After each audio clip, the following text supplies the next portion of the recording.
Paul Mackey, MD Automotive. I'm just bleeding the cooling system now for 981. So you just gotta follow what it says here. Keep revving the car.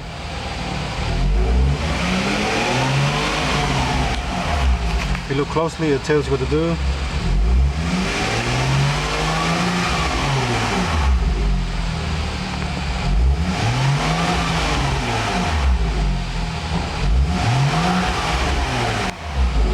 Gotta keep doing this, keep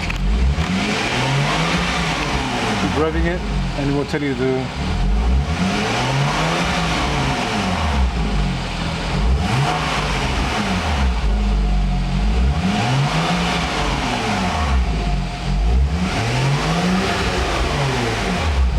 Look there.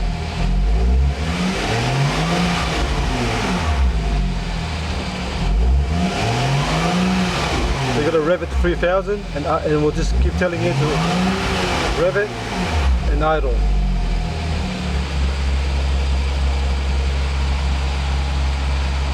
So come back here.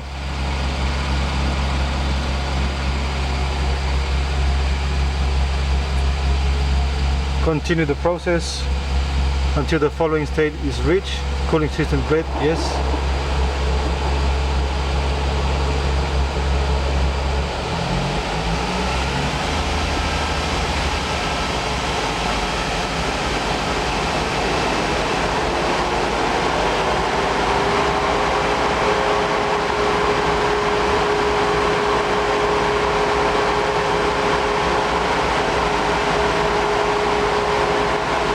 So now I'm going down doing the cooling process now. So the cooling system is cooling down, so you gotta wait until the T20 and the T25 temperature have fallen below 85 degrees. So if you look at that, one is on 86 and one is 101. So the actual thermostat is gonna open. The thermostat now is going to open and the temperature should drop down to 85 degrees. So this system here, I mean, the way you bleed the cooling system is very important, because if you don't, the customer can pick up the car and drive for half an hour and it will start overheating and will say, turn car off, engine temperature too hot. So we come across here, if you look at it, it's 90 degrees now, and that's perfect.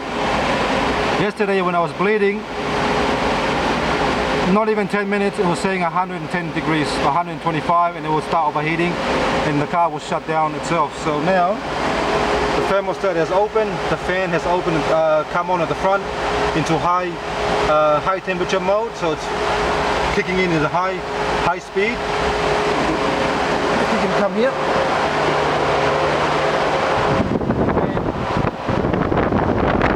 The fan is going crazy because the temperature is high, so it's dropping down, it's going through the actual cooling system. So now if you check again, 90 degrees still there, idling at 1500, but the actual temperature, it's still, see, one is 74 now, the top one's still 90 degrees. But if you ask me right now, the bleeding